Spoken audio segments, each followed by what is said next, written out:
Programme میں ایک بار پھر خوش آمدید. ہم بات کر رہے ہیں مدر فیڈنگ کے حوالے سے، بریسٹ فیڈنگ کے حوالے کے عالمی دن کے حوالے سے، اور بہت سی سیر حاصل گفتگو ہے جو ہمارے سامنے آ چکی. میں ڈاکٹر اقرا آپ سے ایک دفعہ پھر پوچھنا چاہتی ہوں، پہلے آپ نے تذکرہ بھی کیا، لیکن دودھ پلانے والے ماؤں کو خصوصی طور پر اپنی فوڈ میں کس طرح کی چیزیں شامل کرنی چاہیے؟ پروٹینس، کاربوہائیڈریٹس اینڈ فیٹس، یہ تینوں چیزوں کی کمپوزیشن ہوتی ہے، ٹھیک ہے، جو ہر اچھی، اور ساتھ نیوٹرینٹس، مائکرو اور مائکرو نیوٹرینٹس. اس میں اب یہ ہے کہ قیمہ، گوشت، دہی، انڈے، جو بھی اچھی ہیلتھ، مطلب یہ جنرلی اویئر ہی ہوتے ہیں سارے، وہ لیں، اور ساتھ کیلشیم ضرور لیں اور وائٹامن ڈی ضرور لیں. جب تک میں تو پیشنٹس کو کہتی ہوں کہ جب تک آپ نے بریسٹ فیڈنگ کروانی ہے تب تک آپ نے وائٹامن ڈی اور کیلشیم نہیں چھوڑنا، کیونکہ اس سے بون پینس اور جو بون کی ویکنیس ہوتی ہے وہ بہت زیادہ ہو جاتی ہے، تو اس سے کم ہو جائے گی اس کی. اچھا ڈاکٹر اقرا، اور آئرن بھی. ہاں جی، آپ کہہ رہی ہیں کہ یعنی مدرس کو بون پین ہوتی ہے، یعنی دودھ پلانے کی وجہ سے، ہو سکتی ہے، ضروری نہیں کہ سب کو ہو، لیکن ساتھ ہی یہ بھی ریسرچز بتاتی ہیں کہ وہ مائیں جو دودھ پلاتی ہیں ان کو آسٹیوپروسس نہیں ہوتا، یا لیٹ ہو جاتا ہے، یا یہ کہ ان کی بونز مضبوط رہتی ہیں اگر وہ ڈائٹ اچھی لیتی رہیں. آپ کیا کہتی ہیں اس بارے میں؟ آسٹیوپروسس، اگر جو کیلشیم اور وائٹامن ڈی کا بیلنس ٹھیک رہتا ہے اور آپ کی ڈائٹ اچھی رہتی ہے تو اس میں آسٹیوپروسس، ہاں ایسٹروجن ایک ایسا ہارمون ہے، ایسٹروجن پروجسٹرون، جو بریسٹ کو ملک پروڈکشن میں ہیلپ کرتے ہیں. تو ایسٹروجن جتنا ریلیز ہوگا، اس سارے پروسیس میں ایسٹروجن، پروجسٹرون، آکسیٹوسن ریلیز ہو رہے ہوتے ہیں. تو ایسٹروجن بون کے اوپر پروٹیکٹیو افیکٹ رکھتا ہے، ٹھیک ہے، تو وہ آسٹیوپروسس سے بچا لیتے ہیں. جی، تو یہ بہت بڑی بات ہے ماشاءاللہ. اور کارڈیو ویسکولر افیکٹ سے بچا لیتے ہیں، وہ مدر کو انجائنا، ہارٹ اٹیکس نہیں ہوتے، بہت کم. اور آپ نے جس طرح سے بتایا کہ بریسٹ فیڈنگ کا اپنا امپیکٹ یہ ہے کہ لانگ ٹرم میں جو ہے بہت ساری ڈیزیزز ہیں جو نہیں ہو رہی ہیں. ایک اور چیز کہ مائیں جو دودھ چھڑانے کے عمل کو صحت مند اور جذباتی طور پر معاون طریقے سے کیسے منظم کر سکتی ہیں؟ اب وہ سٹیج آ گئی ہے کہ جب دودھ چھڑوانا ہے، وہاں پر بھی سائیکولوجیکلی اتنی اٹیچمنٹ ہو چکی ہے ماں کو، ایک وہ ہے، پھر وہ اس وقت پہ کس طرح سے؟ گریجولی، بالکل گریجولی. مطلب اگر آپ 5 فیڈز اے ڈے دے رہے ہو تو آپ اس کا گریجولی کم کرو، 4 کرو، پھر 3. ڈے ٹائم فیڈنگ کم کریں، اس کی ڈائٹ اچھی رکھیں، اس کی اگر آپ نے نائٹ ٹائم اس کو ویننگ میں اچھا فوڈ دیں جو رچ ہو کاربوہائیڈریٹس میں، فیٹ میں، تو وہ بچہ جو ہے وہ رات کو فیڈ اس طرح سے نہیں لے گا، تو اس طرح سے آسانی ہو جائے گی. اس وقت جو مائیں پلا بھی رہی ہوتی ہیں، کر بھی رہی ہوتی ہے بریسٹ فیڈنگ، وہ رات کو ضرور ایک فیڈر دے دیتی ہے کہ بچہ ذرا پیٹ بھر جائے اور سویا رہے، تو یہ پھر کس طرح کا ایک امپیکٹ ہوتا ہے اس کا؟ یہ امپیکٹ تو ڈاکٹر اقرا زیادہ اچھا بتا سکتے ہیں. آپ کی طرف چلتے ہیں جی، کہ پیٹ بھرا رہے، لیکن یہ مسکنسیپشن ہے، کیونکہ ہم بچے کا پیٹ زیادہ بھر دیتے ہیں اور ہمارا خیال ہوتا ہے کہ ہمارے فیڈ سے اس کا پیٹ نہیں بھر رہا، تو یہ رات زیادہ سویا رہے. تو یہ چیز بہت آتی ہے، لیکن یہ ایک مسکنسیپشن ہے. اگر آپ اپنی ڈائٹ اچھی رکھ رہے ہو اور آپ کا فیڈ اچھا آ رہا ہے تو آپ کو ضرورت نہیں پڑی. جبکہ مجھے لگتا ہے کہ رات کو اٹھ کے فیڈر بنانا زیادہ مشکل ہے ایز کمپیئر ٹو آپ لیٹ کے بچے کو فیڈ کرواتے ہو اور خود اپنی ڈائٹ اچھی رکھی ہوئی ہے، تو بچہ اوور نائٹ بھی، اور یہ اٹیچمنٹ ہوتی ہے، یہ بچے کے ساتھ آپ کی اٹیچمنٹ ہوتی ہے اور یہ زیادہ ایزی ہوتا ہے. سردیوں میں گرم کرنا دودھ، اٹس این ایشو. اللہ تعالیٰ کا ایک ایسا نظام تو ہے، یہ بہت اچھا پیارا نظام ہے. استاذہ آخر میں چاہتی ہوں کہ آپ کوئی خاص نصیحت جو ماؤں کو کرنا چاہیں اور اس ساری گفتگو کو سمرائز کرنا چاہیں. ماں کا دودھ بچے کا حق ہے، حقدار کو حق سے محروم نہیں کرنا چاہیے. ماں کا دودھ پلانا اس کی اپنی جسمانی، اس کی روحانی اور ذہنی صحت کا باعث بھی بنتا ہے. ماں کا دودھ بچے کی ذہنی صلاحیت کو بڑھاتا ہے، ذہنی نشو و نما کو بڑھاتا ہے. ماں کے دودھ کی وجہ سے باہمی محبت بڑھتی ہے، بانڈنگ مضبوط ہوتی ہے، ایک اچھی شخصیت پروان چڑھتی ہے. میں ان آرگنائزیشنز کا شکریہ بھی ادا کرنا چاہتی ہوں جو لوگ ماں کے دودھ کے لیے کیمپین کر رہے ہیں، الحمدللہ. اور اس چیز کو جو ہے وہ زیادہ بڑھانا چاہیے. اللہ سبحانہ تعالیٰ نے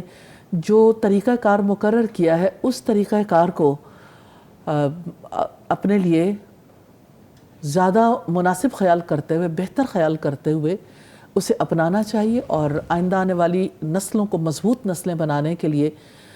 اللہ سبحانہ تعالیٰ کی گائیڈ لائن کے مطابق ماں کو اپنا فریضہ ادا کرنا چاہیے۔ جزاک اللہ خیر استاذہ، بہت شکریہ۔ آپ نے کہا کہ ماں کا دودھ جو ہے وہ بچے کا حق بھی ہے، اور پہلا ہی حق آپ اس کو دیں گے تو آگے بہت سارے حقوق دینے میں بھی کامیاب ہو سکیں گے، اور یقیناً ایک اٹیچمنٹ اور ایک جو ایموشنل بیلنس ہے وہ بھی کریٹ ہوتا ہے۔ اور آپ نے خود بھی ان اداروں کا شکریہ ادا کیا، لیکن ڈاکٹر اقرا میں آپ سے بھی کہنا چاہتی ہوں کہ سم ٹائم آپ اپنے پیشنٹس کو تو ایجوکیٹ کر رہے ہوتے ہو، آج تو دور ہے سوشل میڈیا کا، اب کوئی بھی جو شخص اس چیز کی اویئرنیس رکھتا ہے وہ بڑی تیزی کے ساتھ چیزوں کو پھیلا سکتا ہے، اور مجھے لگتا ہے کہ لوگ آج زیادہ انہی میڈیم سے سیکھ رہے ہیں۔ تو ڈاکٹرز کو بھی کوئی ایسی خاص ضرور کوشش کرنی چاہیے، کیونکہ اویئرنیس جتنی زیادہ آئے گی، جتنا زیادہ شعور آئے گا، اور آپ نے جو بات بالکل شروع میں کہی تھی کہ اگر ماں اس قرآن سے جڑ جائے گی نا تو اس کو پتہ ہوگا کہ میرے کرنے کے کام کیا ہیں۔ لیکن بہرحال پھر بھی ایجوکیشن وائز، میں تو یونیورسٹیوں کے وائس چانسلروں کو بھی کہتی ہوں اکثر کہ آپ جو کام صرف یونیورسٹیز کے چند لوگوں تک کر رہے ہیں اور تعلیم وہاں تک پہنچا رہے ہیں، اس کو میس میڈیا پہ بھی آنا چاہیے تاکہ اس اویئرنیس سے بڑی تعداد میں لوگوں کو فائدہ ہو۔ میرا مقصد صرف یہ تھا، کیونکہ جب اسکا نے مجھے رات کو وہ بریسٹ فیڈنگ کے اوپر کہا ہے، میں نے کہا کہ یہ میرے صرف چند پیشنٹس تک تھی، ہو سکتا ہے کہ میرے جانے سے کسی کو فرق پڑ جائے اس چیز کا، اور کوئی میرا یہ سن رہا ہو تو وہ سوچے کہ بریسٹ فیڈنگ کے اوپر میں۔ اور جس طرح استاذہ نے اور بھی کچھ سوالات اٹھائے، اس پہ بھی اور زیادہ محققین کو بھی ریسرچ کرنی چاہیے، ڈاکٹرز کو بھی ریسرچ کرنی چاہیے کہ گھٹی کے حوالے سے جو ہمیں گائیڈ لائن ملتی ہے، یہ جیسے ابھی غسل کی بات ہوئی کہ غسل کے کیا امپیکٹ ہے، میڈیکل سائنس اس کے بارے میں کیا دیکھتی ہے، کیونکہ میڈیکل سائنس نے بہت ساری چیزوں پہ ریسرچ کی ہے، نماز کے حوالے سے دیکھیں، وضو کے حوالے سے دیکھیں، نماز کے پوسچرز کے حوالے سے دیکھیں، ہر فیلڈ میں، کیونکہ آپ کا تعلق گائنی سے اور پیٹ سے اور بچوں کی ایک ڈائریکٹ ہیلتھ صحت سے ہے، تو اس لیے یہ بات بہت زیادہ ضروری ہے کہ ہم اپنی روٹین میں بہرحال ان چیزوں کو شامل کریں۔ اور یہ کہ جیسے غسل کی بات ہم کر رہے ہیں، اگرچہ یہ کوئی حکم نہیں ہے، لیکن طہارت کا جو کانسیپٹ ہے اسلام میں، اس کے لیے نیچرلی بچے کا یعنی دنیا میں آنے کے بعد طہارت کا عمل جو ہے اس سے اسے ضرور گزارنا چاہیے، یہ افضل عمل ہے۔ اور جہاں تک اس بات کا تعلق ہے کہ ورلڈ ہیلتھ آرگنائزیشن اور یونیسیف اور باقی جو آرگنائزیشنز کیمپین کر رہی ہیں، تو کیا ایسا نہیں ہو سکتا کہ جو ملک کمپنیز ہیں ان کے خلاف اور ان کو بھی ایجوکیٹ کیا جائے اور انہیں کہا جائے کہ انٹرنیشنلی تو ایسا ہوا ہے اور بہت سارے کیسز ہوئے اور بہت بڑی جو ہے وہ ان کو پے آف کرنا پڑا ہوا ہے ان ساری چیزوں کے اوپر۔ وہی والی بات ہے استاد، جس معاشرے میں جتنی اویئرنیس آئے گی تو ایجوکیشن آتی ہے، اس کی وجہ سے چینج آتا ہے۔ لیکن حکومتی اداروں سے بھی ہم کہنا چاہتے ہیں کہ اس کے اوپر ضرور ایکشن لیں، اور ماں کے دودھ کو بچے کا حق سمجھتے ہوئے ان کمپنیز کو جو ہے وہ ضرور انہیں ایجوکیٹ بھی کریں اور انہیں احساس بھی دلائیں اور ان کے بارے میں نوٹس بھی لیں۔ اور ہم نے ایک کام کیا تھا ایک وقت میں، استاذہ کے کچھ پمفلٹس تھے جس میں ماں کے دودھ کے حوالے سے، گھٹی کے حوالے سے اور بہت ساری بنیادی جیسے ختنے کے حوالے سے بنیادی گائیڈ لائن تھی جو بچہ پیدا ہوتا ہے، اور ہم ڈاکٹرز کو کہا کرتے تھے کہ یہ آپ اپنی فائل کے ساتھ لفٹ کر دیں۔ یعنی اس وقت کوئی والی بات ہے کہ ڈاکٹر کی بات پیشنٹ سن رہا ہے، جہاں وہ میڈیسنز پڑھ رہا ہے وہاں وہ 4-6 اس طرح کا لٹریچر بھی اگر ساتھ پڑھے، یا اپنے تئیں بھی ڈاکٹرز یہ کوشش کر سکتے ہیں جو ذی شعور ڈاکٹر ہیں کہ وہ اس لٹریچر کو ساتھ لفٹ کر دے اور اس وقت پہ ایک اویئرنیس دے، ایک ایسا پمفلٹ کریٹ کر دیا جائے، کیونکہ بہرحال یہ وہ وقت ہوتا ہے کہ آپ بہت زیادہ یا لوگ مسیحا کی بات بہت سن رہے ہوتے ہیں یا ڈاکٹر کو بھی اس وقت مسیحا مان رہے ہوتے ہیں، تو اللہ تعالیٰ ہمیں توفیق دے اپنے ایریا میں اپنا رول پلے کرنے کی۔ میں ڈاکٹر اقرا آپ کا بھی بہت شکریہ ادا کرنا چاہتی ہوں، استاذہ آپ کا بھی بہت جزاک اللہ کہ آپ نے کوئی بھی عالمی دن ہوتا ہے یا کوئی بھی ایسا موقع ہوتا ہے جس میں ہم اپنا حصہ ڈال سکتے ہیں، اس پر آپ ریسرچ کرتی ہیں اور اس پر بات کرنا مناسب سمجھتی ہیں۔ علماء کا یہ کردار بہت ہی خوش آئند ہے۔ انشاءاللہ اگلے پروگرام میں اگلے فرائیڈے کو کسی اور موضوع کے ساتھ حاضر ہوں گے، جب تک کے لیے اجازت دیجیے انشاءاللہ۔ السلام علیکم ورحمۃ اللہ وبرکاتہ۔